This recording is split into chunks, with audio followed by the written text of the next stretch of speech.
قدرمندو الله جل شانه دا انسان پیدا کړی دی د خپل عبادت لپاره. دا انسان په دنیا کې د الله جل شانه عبادت کوي، الله جل شانه به راضي کوي، د الله جل شانه د منشا مطابق به خپل زندگی تیری. دې لپاره الله جل شانه مونږ ته څه احکامات خولی دي چې د هغې مطابق که مونږ زندگی تیرو دی کې زمونږ دپاره فایده ده، او که د هغې خلاف مونږ ځو نو بیا هغې کې زمونږ نقصانات دي. سانه ګناهونه چې دي په دې ټولو کې د انسانانو نقصانات. بعضې ګناهونه داسې دي چې هغه سترګو سره تعلق ساتي، بعضې ګناهونه داسې دي چې هغه غوږونو سره تعلق ساتي، بعضې ګناهونه داسې دي چې هغه خولې سره او ژبې سره تعلق ساتي، بعضې ګناهونه خپې او لاسونو سره تعلق ساتي. نو په دې کې د ټولو نه خطرناکه بیماری دا د سترګو ده. کم انسان چې خپل نظر غلط استعمالی. زه تاسو له یو مثال در کوم. یو تالاب دی او هغې ته د اوبو نالۍ تللی دي، ګنده نالۍ دي. که چېرته دې تالاب ته دا اوبه ګنده ورځي، په دې نالو کې دا اوبه ګنده وي، خرابې وي، د ګټر اوبه وي، تالاب ته چې کومې نالۍ ځي هغه به هم څه وي، هغه تالاب کې به اوبه هم ګنده وي. او که چېرته دې تالاب ته پاکې اوبه ځي پاکې، نو د تالاب اوبه به هم پاکې وي، د تالاب اوبه به پاکې وي. نو اوس ګوره د انسان دا سترګې، د انسان لاسونه، د انسان غوږونه، دا لارې دي او د دې لارې زړه ته کوشوي دي. که چېرته دا سترګې صحیح استعمالیږي، دا غوږونه صحیح استعمالیږي، لاسونه خپې صحیح استعمالیږي، نو د زړه په تالاب کې چې کومې اوبه جمع کېږي هغه به هم صفا وي. او که چېرته دا سترګې صحیح نه استعمالیږي، په دې باندې ګندونه کتلی کېږي، په دې باندې بې حیایي کتلی کېږي، دا د الله جل شانه د حکم مطابق نه استعمالیږي. غوږونه چې حرامکاري بوري، زړه کې به ګند جمع کېږي.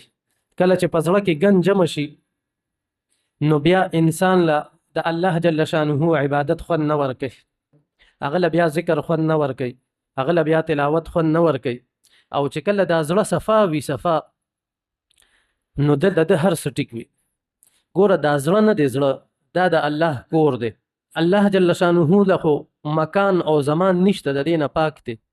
خو چې د کم انسان زړه پاکیزه وي، ګوره الله جل شانه فرمای کم انسان چې زما ولی سره بغض ساتي او زما ولی د دنه تنگ وي، دلته کې الله جل شانه خپل غصه ظاهره کړې ده.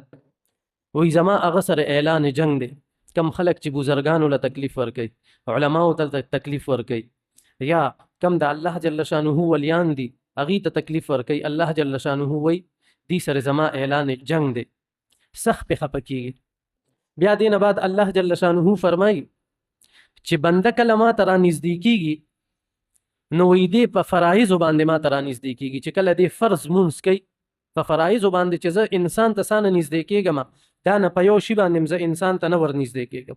او وی که یو انسان فرض کوي او د هغې نه بعد نفلونه کوي، نو وی زه هغې بنده ته نږدې شم تر دې چې بنده زما محبوب جوړ شي، تر دې پورې دا نه ورته ورنږدې شم چې هغه په ما باندې ګوري، هغه لاسونه شم هغه په ما باندې نیول کوي، زه د هغه خپې شم هغه په ما باندې ګرځي، زه د هغه غوږونه شم هغه په ما باندې ووري.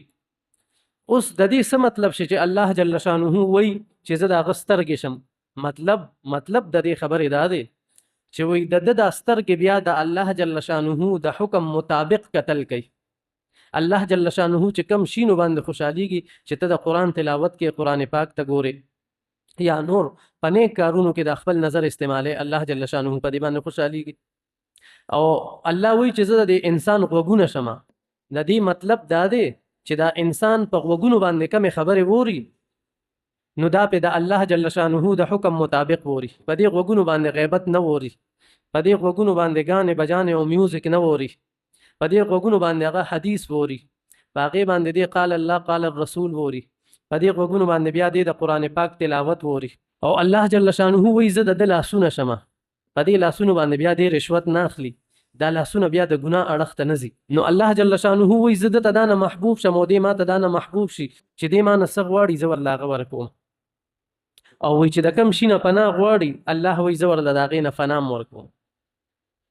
نو عرض مې دا و چې ګوره زمونږ دا سترګې صحیح استعمالیږي، زمونږ غوږونه صحیح استعمالیږي، زمونږ ژبه صحیح استعمالیږي، زمونږ لاسونه صحیح استعمالیږي، زمونږ خپې صحیح استعمالیږي، زمونږ دنده زړه به صفا وي، دې کې به د ایمان نورانیت وي، د ایمان رڼا به وي زما په زړه کې. ځکه بیا راځم په جومات کې الله ته ودرېږم ماله به خوند راکوي، ما ته به یو لذت محسوسیږي، زما به په جومات کې زړه لګي، د الله ذکر به ماله خوند راکوي، د قرآن پاک تلاوت به ماله خوند راکوي او زه به د قرآن پاک تلاوت کوم. ولې زما دنده زړه صفا دی. او که چېرته زما دا سترګه غلطه استعمال شو، زما غوږونه غلط استعمال شو، زما لاسونه غلط استعمال شو، خپې مې غلط استعمال شو، د زړه نه به زمونږ هغه رڼا ختمه شي. د ایمان رڼا نه ده، هغه به د زړه نه ختمه شي، زړه به بې خونده شي، تک تور به شي، زنګ به ووخي، ګناهونو نه به تک تور وي زما دا زړه. بیا به مې جومات ته زړه نه کېږي. که مونځ ته ودرېږم نو په مونځ کې به مې دا سوچ وي چې دا امام به کله سلام اړوي چې زه به زر خپل کار پسې لاړ شم. ولې؟ دنده زړه تور دی. لکه څنګه حدیث شریف کې راځي چې کوم انسان ګناه کوي د ده په دې زړه باندې یو توره نقطه لګي، د هغې د وجې نه د دا زړه تک تور شي. قرآن پاک کې د دې ذکر راغلی دی کلا بل رأنا علی قلوبهم ما کانوا یکسبون، چې د دې په زړونو باندې زنګ ولګي د ګناهونو په وجه باندې. او په دې کې بیا ټولو نه نږدې شی چې د هغې په زړه باندې اثر ډېر وي هغه سترګې دي. د سترګو په زړه باندې اثر ډېر وي. نو که چېرته دا سترګې صحیح استعمالیږي زما زړه به صفا وي. که چېرته سترګې صحیح نه استعمالیږي زما په زړه کې بدن د ګن جمع کېږي، زه به د ایمان په نورانیت باندې نه پوهېږم، د عبادت په مزه او لذت باندې به نه پوهېږم، د عبادت په خوند باندې به زه نه پوهېږم، د الله کور کې به زما زړه نه لګي، مونځ به ماله خوند نه راکوي، ذکر به ماله خوند نه راکوي. دې د وجې نه نبي علیه الصلاة والسلام فرمایي، حدیث شریف کې راځي، عبدالله بن مسعود رضی الله عنه راوي دي چې دا بدنظري نه ده، بدنظري السهم من سهام ابلیس، چې دا د شیطان د غشو نه یو غش دی.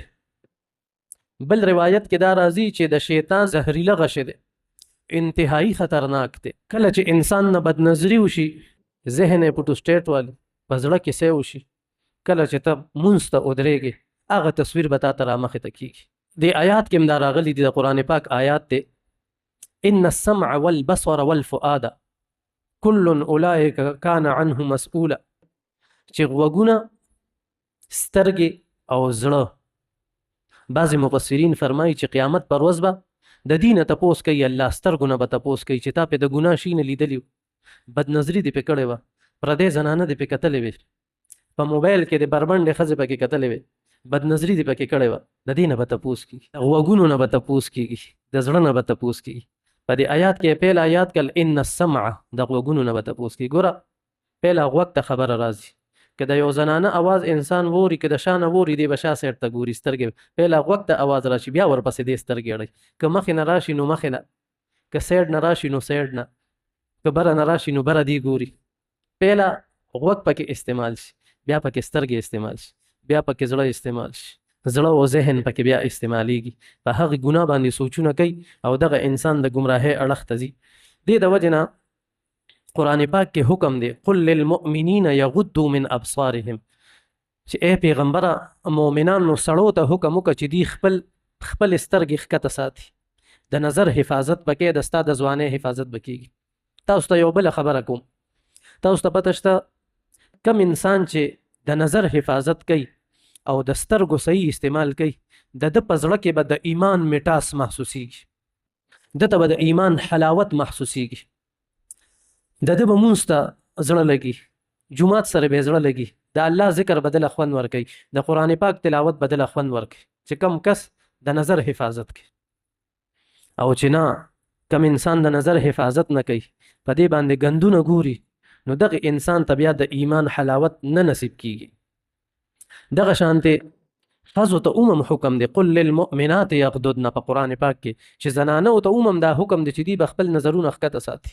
مولانا احمد علی لاهوري رحمت الله علیه سره ډیر وخت تیر کړو، خپل عبادت، خپل ریاضت، خپل منځ او دس، خپل ذکر، خپل تلاوت دا به کول.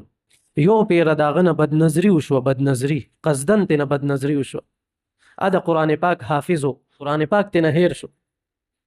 په بدنظرۍ سره د انسان ذهن ډیر زیات کمزوري کیږي. بدنظرۍ ډیر زیات نقصانات دي.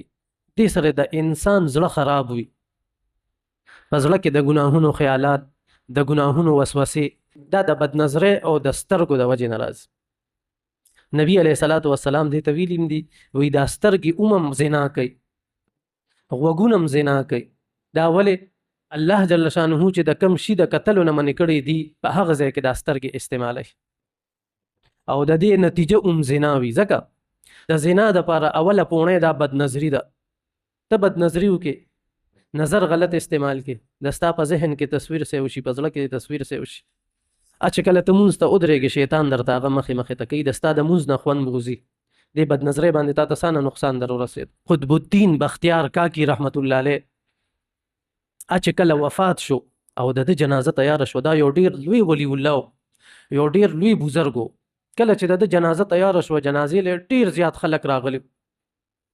په دغه جنازه کې خلکو ته په ذهن کې دا خبره پرته وه چې دا جنازه به څوک پړاوی، ځکه دا خو یو ډیر مقدس شخصیت وفات شوی دی. نو د ده یو نږدې کس و چې جنازې ته خلک تیار شو، هغه اعلان وکړو، وایي ده ماته وصیت کړی دی چې زما جنازه به هغه انسان پړاوی چې چا په ټول عمر کې بدنظري نه وي کړی. دا یو شرط دی. دویم شرط، زما جنازه به هغه انسان پړاوی چې هغه نه په ټول عمر کې تکبیر اولا نه وي پوت شوی. تکبیر اولا خو پیژنې کنه، کله چې امام وی الله اکبر او تم وی الله اکبر، دستانه رکعت نه وي شوی. او وی زما جنازه به هغه انسان پړاوی چې کم انسان تر اوسه پورې تهجد نه وي قضا کړی. او بل شرط یې ورسره دا ولګولو چې زما جنازه به هغه انسان پړاوی چې کم انسان تر اوسه پورې د مازیګر سنت نه وي پرېښی. مازیګر سنت، مازیګر مونځ نه مخکې 4 رکعاته سنت دي، خو هغه سنت غیر موکده دي. که وایې نه کې نو ګناهګارېږي پې نه. مطلب چې هغه دا نه عبادت ګزار وي چې هغه د مازیګر سنت هم نه وي پرېښی. هغه لکونه مجمع وه، هغه خاموشه وه. داسې به څوک وي چې د هغه نه بدنظري نه وي شوې، داسې به څوک وي چې هغه نه تهجد نه وي قضا شوی، داسې به څوک وي چې هغه نه تکبیر الله نه وي فوت شوی، داسې به څوک وي چې هغه په ټول عمر کې د مازیګر سنت نه وي قضا کړی، داسې به څوک وي. دا څوک و؟ تاسو ته پته شته؟ دا د هغه وخت بادشاه سلطان شمس الدین التمش. دا هغه دا کس را مخې ته شو چې ټول عمر کې زما نه تهجد نه دی فوت شوی، ټول عمر کې زما سترګه غلطه نه ده استعمال شوی، د مازیګر سنت ما نه دی پرېښی، په ټول عمر کې ما نه تکبیر الله نه دی فوت شوی. دی رالو مخې ته او د هغه د کفن کپړی اوچته که او په تندي باندې یې ښکل کو او سې ووی ویې جړل او دی ووی چې خپله خو د دنیا نه پرده وفرمایله، خو زه د خلکو ته ظاهر کم. خپله د پرده وفرمایله، زه د خلکو ته ظاهر. دا قصه مې درته دې پورې وکړه چې بعضې خلک وایي چې په دې وخت کې خو د نظر حفاظت نه کیږي، ځکه چې موبایل دی، په لارو کوڅو کې بې حیایي ده، په بازار کې بې حیایي ده، هر ځای کې بې حیایي ده، د سترګو حفاظت نه کیږي. نو ګوره هغه بادشاه و د سترګو حفاظت یې کړی. او به کینن سبا بادشاهان، او به کینن سبا مشران داسې احتیاط به وکړي. دغه شانته موسی بن اسحاق الجوزی رحمت الله علیه دا قاضي و، د ده په عدالت کې به فیصلې کېدلې. دله یو ښځه او خاوند رالل، ښځې پرده کړې وه. نو دې ښځې دا دعوه وکړه، وایي چې ما له دې خاوند مهر نه دی راکړی، 1500 اشرفې، 1500 دیناره دا مهر زما په دې خاوند باندې کېږي، خو ما ته دا مهر نه دی میلاو شوی. خاوند نه چې تپوس شو، خاوند وی ما ورله مهر ورکړی دی. نو اوس اسلامي اصول دا دي که چېرته ښځه ګواهي ورکوي نو هغه به خپل مخ ښکاره کوي، د ګواهۍ دپاره خپل مخ ښکاره کولی شي. او زمونږ امام ابو حنیفه صاحب هم دا فرمایي چې الصوت یشبه بالصوت، چې یو اواز د بل اواز په شانتې کیدی شي، نو چې مخ یې ښکاره وي پته به لګي چې دا عمده ښځه ده که نه ده. نو دې زنانه ته یې وي مخ ښکاره که، نو بیا ګواهي ورکه، بیا دعوه وکړه، نو بس تا خبره باندې به عمل وشي. یا زنانه وي زه خو مخ نشم ښکاره، سوی چې مخ نشي ښکاره کولی، دا خو اسلامي اصول دي، مخ به ښکاره کې فیصله خو بیا نه کیږي. نو ښځې وی زه دا پیسې اړ واخلم، ما چې کومه دعوه کړې ده خپله دعوه مې واپس واغشته.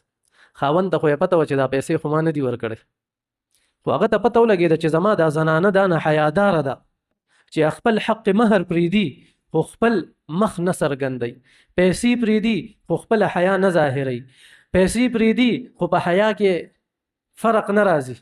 نو هغې خاوند وی او ما پسې 1000 اشرفۍ دي، 1000 اشرفۍ، 1500 اشرفۍ ورله د خپل سیډ نه اعلان ورکړو چې زما په ښځه کې دا نه حیا ده. نن سبا زمونږ ښځې څه کوي، هغې خو مخ ښکاره کوي دا فیشن دی، بازار ته هم چې زه وي دا فیشن دی. ته راشه د حضرت فاطمه رضی الله عنها چې د جنت د زنانو سرداره ده، د هغې زندګي ته لږ وګوره چې دا فیشن دی. حضرت عائشہ رضی الله عنها زندگی وګوره، ازواج مطهراتو زندگی وګوره، په دنیا کې د ټولو نه کامیابې ښځې هغه وې، د هغې زندگی وګوره ستا به عقل حیران شي. نبی علیه الصلاة والسلام خپله زنان خانه کې ناستو او په دغه دوران کې حضرت عبدالله ابن ام مکتوم را دنده شو. دا یو جلیل القدر صحابي دی، د ده په باره کې د قرآن پاک صورت نازل شوی دی، عبس وتولى ان جاءه الاعمى، او دا صحابي په سترګو باندې ړوند دی. نبی علیہ الصلوۃ والسلام سره حضرت ام سلمہ رضی الله عنها او حضرت میمونه رضی الله عنها دا ور سره ناستې وي. نو چې کله عبدالله ابن ام مکتوم را دنده شو نو نبی علیہ الصلوۃ والسلام ورته وفرمایل چې آیا صحابي را دنده شو تاسو پرده نه کوئ؟ نو هغې زنانه ورته په جواب کې وویل چې ای د الله رسوله دی خو په سترګو باندې ړوند دی. نو نبی علیہ السلام ورته په جواب کې څه وویل خبرې؟ وی افعمیاوان انتما، آیا تاسو هم په سترګو ړوند دی؟ چې هغه په سترګو ړوند دی هغه نشي کتی نو تاسو خو کتی شئ که نه، تاسو خو کتی شئ که نه. څنګه چې سړو ته حکم دی چې سترګې به ښکته ساتئ، پردې زنانه باندې به نظر نه اچئ، دغه شانتې ښځو ته هم حکم دی دا به پردو سړو ته نه ګوري. اوس نن سبا خلک څه وایي زمونږ زړونه صفا دي وي، زړه صفا پکار دی. زه درته یو خبره کومه، د نبی علیه الصلاة والسلام نه پاک ذات په دې ټوله دنیا کې شته، د ازواج مطهرات نه پاک ښځې پاکې ښځې پیدا به نشي تر قیامته پورې، هغې چې څنګه زندگی تیره کړه. او بیا صحابي چې د ټولې دنیا تابعین، اولیاء کرام، اصفیا، اتقیا، اولیاء، مفتیان کرام، علماء کرام را پیدا شي، دا د یو صحابي د خپو خورو ته هم نشي رسېدی. نو بیا عبدالله ابن ام مکتوم غوندې صحابي چې په سترګو باندې ړوند دی، ولې د هغه زړه صفا نه و؟ زمونږ دا زړونه صفا دي، د هغې بیبیانو زړونه صفا نه و؟ زمونږ دا زړونه صفا دي چې مونږ زنانه ورته وایو پرده وکړي، هغې وایي نه بس زمونږ زړه صفا دی. نه، دې سره چې کومه بې حیایي خورېږي او سانه سړي چې کوم دی په فتنه کې مبتلا کېږي او د دې سانه نقصانات دي، ډېر زیات نقصانات دي. الله جل شانه دې موږ په دې باندې عمل کولو توفیق راکړي. دا یو کس وی زه په خپله زندګۍ کې خپلو لوریانو او زامنو له حصه ورکوم د جایداد، نو دا به لکه څنګه چې قرآن کې راغلي چې د سړو دپاره 2 حصې دي، د زنانو دپاره 1 حصه ده په میراث کې، نو دا په دغې طریقې سره تقسیمیږي که نه برابر به تقسیمیږي. نو جواب دا دی، دا خبره یاد وساتئ، کله چې انسان په خپله زندګۍ کې خپل اولاد له حصه ورکوي نو دا میراث نه دی، دا هدیه ده. کله چې ته مړ شي هغه میراث ته کنورټ شي، نو چې دا هدیه ده نو دې کې ته برابر لور له چې کومه حصه ورکوې، زوی له چې کومه حصه ورکوې هغه به لور له هم ورکوې، برابر یې ورکړه. او که برابر یې نشي ورکولی بیا دې یې ور ورکوي نه، چې کله وفات شي بس هغې ته به خپله حصه ور ورسي. دویم تپوس یو کس کړی دی، قرآن پاک تلاوت کوم په دوکان کې، نو خلک تیریږي سلام را باندې چې سلام جواب ورکول شم یا سودا خرڅول شم کنه، نو د سلام جواب هم ورکول شي او د غاګ د پاره کپاسې نو که چېرته ته آیات مینځ وي نو آیات به پوره کې یا ټکې به په نیمه کې نه پرېږدې، ټکې به پوره کې، آیات به پوره کې، چې آیات برابر شي هغې نه بعد پاسېدی شي بیا سلام جواب ورکول شي. یو کس دا تپوس کړی دی وی په غوسه کې ما په زړه کې دا قصد وکړو که ما بیا دا پلانکې کار وکړو ما باندې به ښځه طلاق وي، نو دې سره طلاق واقع کېږي که نه ته واقع کېږي. نو په دې طریقې سره په زړه کې چې انسان قصد وکړي او په زړه کې طلاق وکړي نو په دې سره نه کېږي تر څو پورې چې په خپله باندې الفاظ نه وي ویلې. بل یو کس وی ما په قرآن پاک باندې لاس کېغوستلو او چې زه به دا پلانکې کار نه کوم او بیا ما هغه کار وکړو، نو زه به اوس قسم کفاره ورکوم که نه به ورکوم. نو که ده په قرآن باندې لاس ایښي او په ژبه یې ورسره قسم خوړلی بیا به د قسم کفاره ورکوي، او که په ژبه یې قسم نه وي خوړلی صرف یې لاس ایښي وي نو په دې سره بیا په ده باندې کفاره نشته. البته په قرآن باندې لاس ایښودل په دې باندې